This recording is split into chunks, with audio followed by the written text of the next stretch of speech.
Assalamu alaikum. Today we're going to start our lesson about the digestive system, and there are some SLOs that we have to cover in this slot. First is about the importance of digestion in the human body, the sequence of the alimentary canal and how digestion takes place, the role of enzymes in digestion, and how blood transports the products into other parts of the body. So we are going to discuss the first three SLOs and part of the fourth SLO, but part of the fourth and fifth will be done in the next slot. Please move to the next slide. Alright, here is a picture, and I have written William Beaumont and Alexis Saint Martin. Does anybody of you have any idea about what is going on over here? Yes, William. Miss, I think that the patient that is sitting has a digestive problem, so that's why the person is fixing it. Okay, anybody else? Yes, Miss, William. I think the person is itching. So, do you know anything about these two people that I have mentioned over here? Okay, so this is basically a story about how actually William Beaumont, who was an army surgeon and actually also the first person who studied the digestive system. So what happened was Alexis Saint Martin, this person over here, he was a fur trader in Canada, and due to an injury, a gunshot injury, at that time, I'm talking about 1822. So in 1822, a Canadian fur trader, Alexis Saint Martin, got shot somewhere at this site, and that left an open wound. So the wound was not repaired. There was a hole over there. And he was treated by William Beaumont, who was an army surgeon. So when William Beaumont saw that this hole is not closing, and he took this as an opportunity to study about human digestive system. So what you are seeing over here is, this is the hole, and he's having a thread and something tied at the bottom. So what William Beaumont used to do was, he used to tie any food particle in a thread, and he used to lower it to this opening in a live person's body. This person was alive, but he was used to study this. And he would put the thread inside, and after a few hours, he would take it out and see what is the difference in the first time that he tied it, and then when he put it inside. So when he took it out, he saw he took different samples. He also took out some samples of the gastric juice inside, and that is how he started studying about the human digestive system. Alright? So this went on for some period of time. It is also told that Alexis Saint Martin also tried to run away from this, but again he was caught, and the studies continued. Can we move to the next slide? Alright, so I have here three questions. How do you think Dr. Beaumont's research helped the people in that era in 1800s to understand digestion? Do you think Alexis Saint Martin's experience was fair to him? Why or why not? And what might have been different if Saint Martin's injury had happened today with modern medicine and techniques? Anybody have any idea you would like to share? Because I'm asking about how do you think? Anything? I just told you a story about them. So how do you think Dr. Beaumont's research helped people in the 1800s to understand digestion? Yes. It affects the digestive system, so the other people who got injured after him will use better. Okay, in a way, yes. Vijay? Yes, the people in 1800s could understand the process of digestion. Okay, so in 1800s, you think that they would have started understanding the process of digestion better? Anybody else? Alright. So, Dr. Beaumont's research helped people understand digestion as it was only the beginning. So, people just got to know about this process and all the organs inside, because it took a long time for him to do this research. So, people then started to get to know about what foods are, broken down, how they are broken down. So, all of this research was done by Dr. Beaumont. So, do you think Alexis Saint Martin's experience was fair? Yes or no? Yes. So it was fair for him to be treated that way? That is what I'm asking. No. Do you think his experience was fair? Was it fair for Alexis to be treated in such a way? No. Yes, Anish? Alex was it was not at all fair to him because he did not he had a right to run away from that place, but they caught him again, and it is not fair because they did not take permission from him. Very good. So it was actually not taken permission. There was no permission taken from him, and it was actually no consent. Like these days, whenever you have an operation or a surgery, they always ask you to sign a consent that you are allowing this, and whatever the repercussions are, it is not going to be the responsibility of the hospital. So I also think that Martin's dismissal was not fair, and Arid has given a very good explanation for why she thinks it was not fair for her. Don't you think people deserve to have a free life? Yes. Like we are living right now? Yes. We have the freedom to choose what we are eating, what we are doing. But for Alexis, he was only on the bed, being a subject of study, and all of that was happening to him. He had to endure the pain and all the discomfort that William had to do in order to study the digestive system properly. What might have been different if this injury had happened today with modern medicine? As in previous times, there was not proper stitching or closing of the wound, so the wound was left open. So what do you think would have been different if it happened today with somebody? Yes, Mary? People would have less pain. Less pain. But I'm talking about the research and all the studies that took place at that. Do you think that would have happened right now? Yes. Yes, it would be when anyone would have that kind of injury, so it would be treated very nicely and with modern machinery. Okay. So it would be treated with modern machines. But do you think that wound would have been left open? No. So it was closed. And if it were modern medicine, so there would have been any form of consent. Okay? So they would ask his permission. Can we study you like this? You will have to do this, you will have to do that. So there would have been a consent. So this is basically how the digestive system was studied in the first time when it was actually discovered. It is a system like this, and a live person was eating and drinking. He was able to study through that opening in his stomach how the food is digesting, what is going on with the food inside, right? Can you move to the next slide? So here we have the digestive system. Do you know what? Can you go to the back? Go back to the slide. And move forward. So as we all know, digestive system is related to the food that we eat and how the body uses that food for different purposes. So this is the whole digestive system starting from the mouth to the anus. So the organs that we have, there are many number of organs which are actually taking part in this digestive process, and this whole opening from the mouth to the anus is called the alimentary canal. Alright? Alimentary. With a K.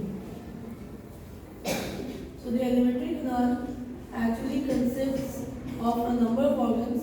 So we have the mouth, the esophagus, the stomach, the liver, the pancreas, gallbladder, we have the small intestines, and then we have the large intestine, and then we have the anus.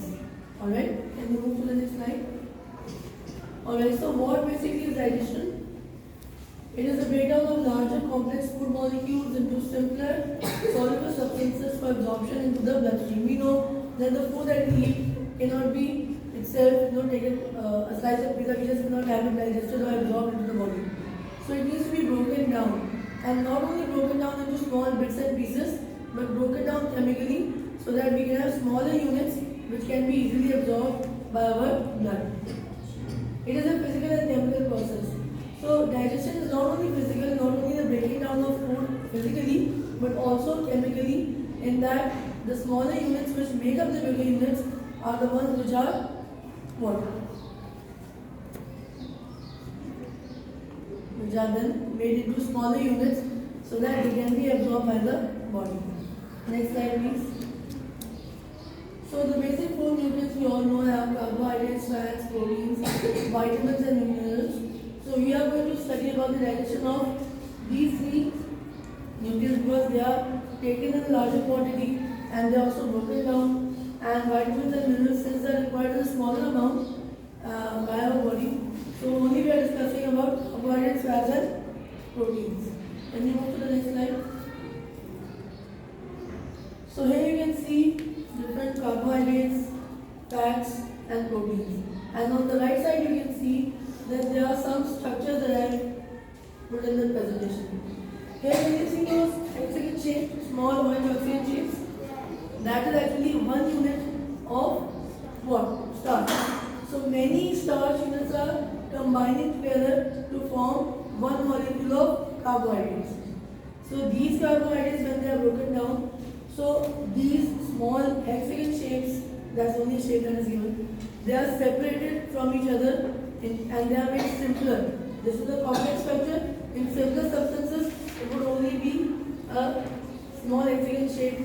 So there will be many of these which will be easier to be absorbed. Yes, Ilya? This carbohydrates contain glucose and sugar molecules that provide us instant energy. Yes. Right. Okay, now about fatty acids. So fatty acids and glycerol. This is the structure of fatty acid and glycerol. So these three are fatty acids, this is the glycerol structure, and this is how the fats molecules exist. But when we digest the food, when we break down the food chemically, so all these four get separated. So basically the separation of these smaller units is what digestion does in the chemical point of view. Here we have amino acids, you can see. Amino acids are small building blocks of proteins. So this is a protein molecule and you can see that there are many amino acids. So when we break down proteins chemically, these amino acids are all separated, in which way it becomes easier for them to be absorbed into the bloodstream. Yes, Mariam? So what are the five structures? That is how when they are combining together structure forms. Alright? So we are not going into detail of how they are made. This is just to show you a visual image of how they exist and why it is important to break them down. So we cannot take proteins in the form of a raw egg. Our body cannot absorb it. So the proteins over here will be broken down into amino acids so that they can be absorbed by the body. Can you move to the next slide? So now here starts the process of digestion. Once we eat the food, our teeth, they start chewing the food. This chewing action is called mastication, in which physical breakdown of the food takes place. So whatever food bite that you've taken and you start chewing it, so the food starts to change its physical appearance. Then we have salivary glands over here. They are responsible for releasing saliva. Saliva contains an enzyme called amylase. This amylase is responsible for breaking down starch. So if you are eating any food item that contains starch, so the chemical digestion will also start as well as the physical digestion. But if you are eating any kind of meat or any kind of fats, then they will not be chemically digested over here. Only the physical breakdown will take place and then the food will then be swallowed by the tongue, which will then enter the esophagus. Next slide please. Now once the food leaves your mouth, there is a tube that is called the esophagus which connects the mouth and the stomach. So food enters into the esophagus, there is no breakdown taking place, no chemical, no physical breakdown, only the movement of food substances in the form of a bolus. The bolus is the food substances that you have eaten which are covered with saliva. Okay? So these food substances now called the bolus will start moving downwards with this muscular contraction and relaxation of the esophagus. So it's basically a movement like a wave-like motion like this. So once the food enters, these muscles are going to push it down. From here it is pushing it down, it will enter the next level of the esophagus. And the same way these muscles are going to push it down, it's going to go further down until it reaches the stomach. Can you move to the next slide? Now you can see the esophagus, it is connected to the stomach. So the food is then traveling through the esophagus in a wave-like motion. This wave-like motion is called peristalsis. Again, this is the movement of the wave-like motion of the esophagus.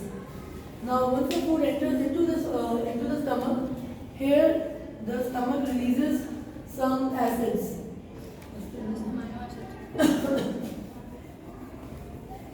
There's a gastric juice which the stomach walls release, and this gastric juice contains an acid called hydrochloric acid. Okay? So gastric juice contains hydrochloric acid, and hydrochloric acid is responsible for killing the bacteria first. So whatever bacteria that we've taken in by eating, unhygienic plates or spoons or whatever, they will be killed by the hydrochloric acid. Secondly, all the acid and the gastric juice will cover the food, and the walls of the stomach are going to start churning the food. इसकी movement इस तरह की होगी है, and the insides of the stomach will start mixing the food in the stomach. Alright? And there is an enzyme present in the gastric juice which is called protease. So protease is responsible for breaking down the proteins. Now in the mouth, if you remember, there was amylase which was working on starch, and over here in the stomach, the breakdown of proteins is going to start by the help of protease enzyme. Alright? So over here, carbohydrates are not broken down, fats are not broken down, only proteins are broken down. In the mouth, only starch is broken down, not proteins and not fats. Alright? Now once the food over here is digested, it takes around 3 to 6 hours for food to be completely digested.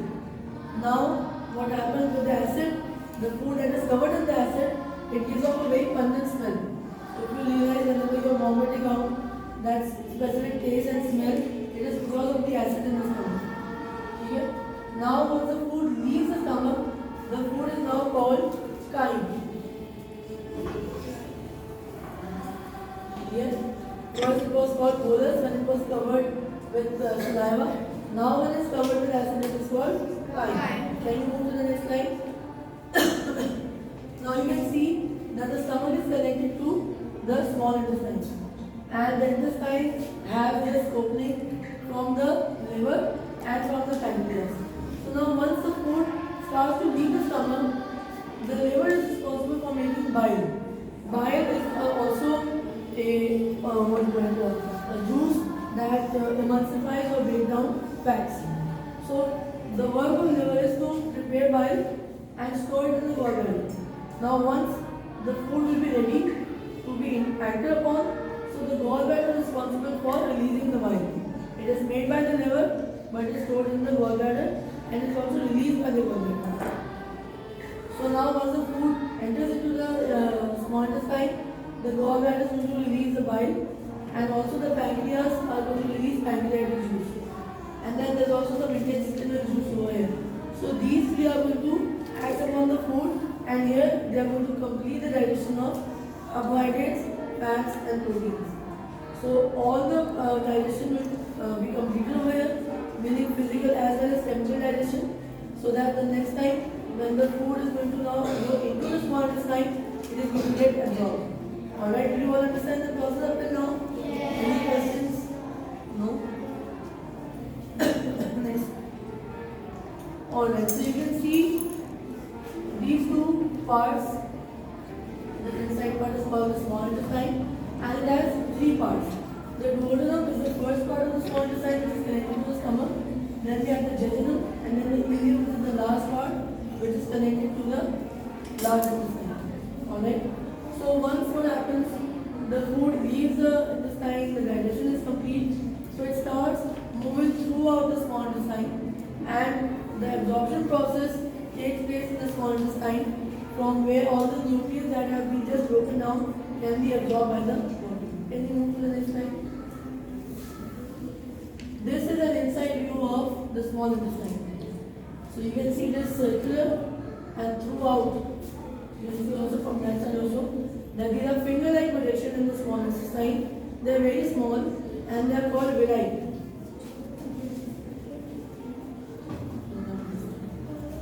Again, villi is called plural, villus is for singular. So these villi actually increase the surface area for absorption. Because if it would be only a small tube like a pipe, then nutrients would not have been able to be absorbed properly. So that is why these finger-like projections, they help in absorption from all sides.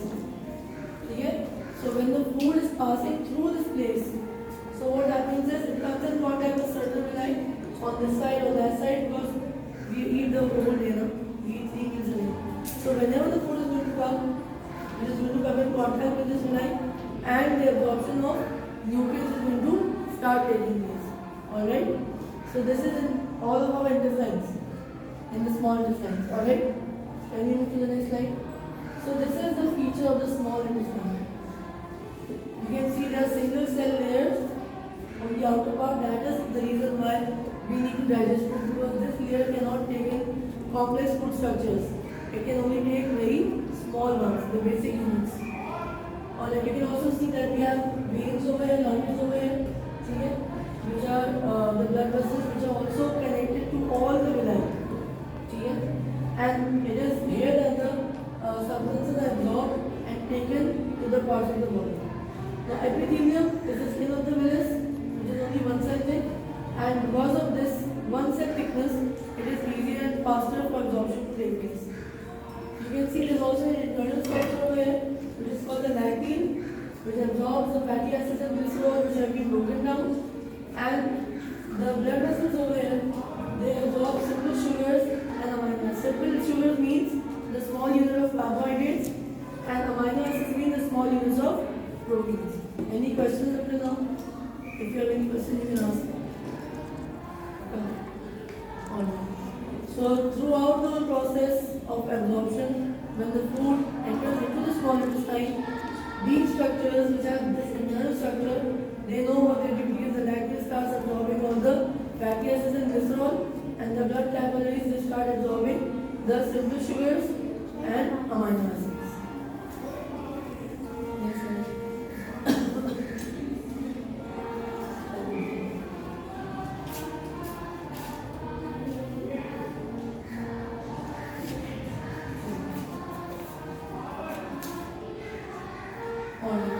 So now once the food has been absorbed properly in the small intestine and all the nutrients have been taken in, now what is left in the small intestine is something that is not to be used, because all the useful things have been absorbed by the bloodstream in the small intestine.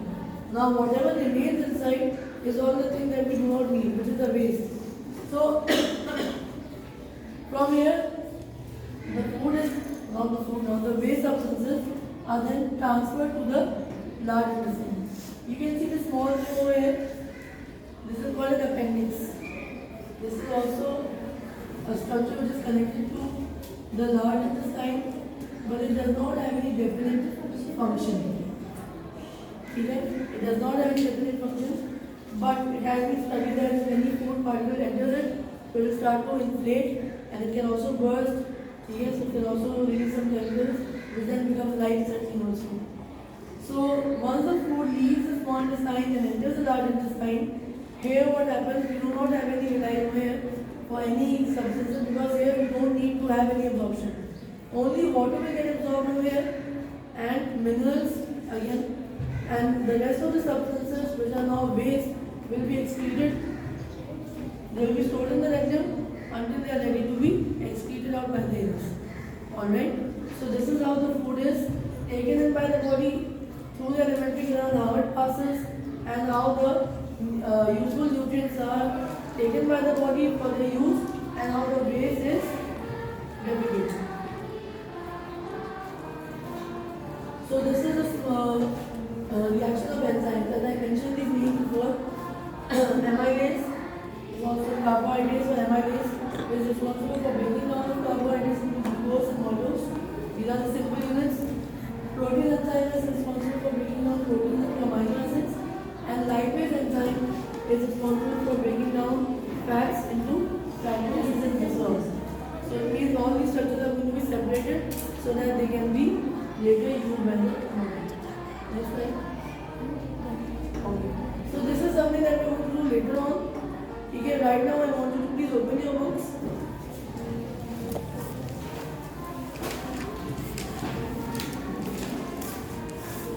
To page number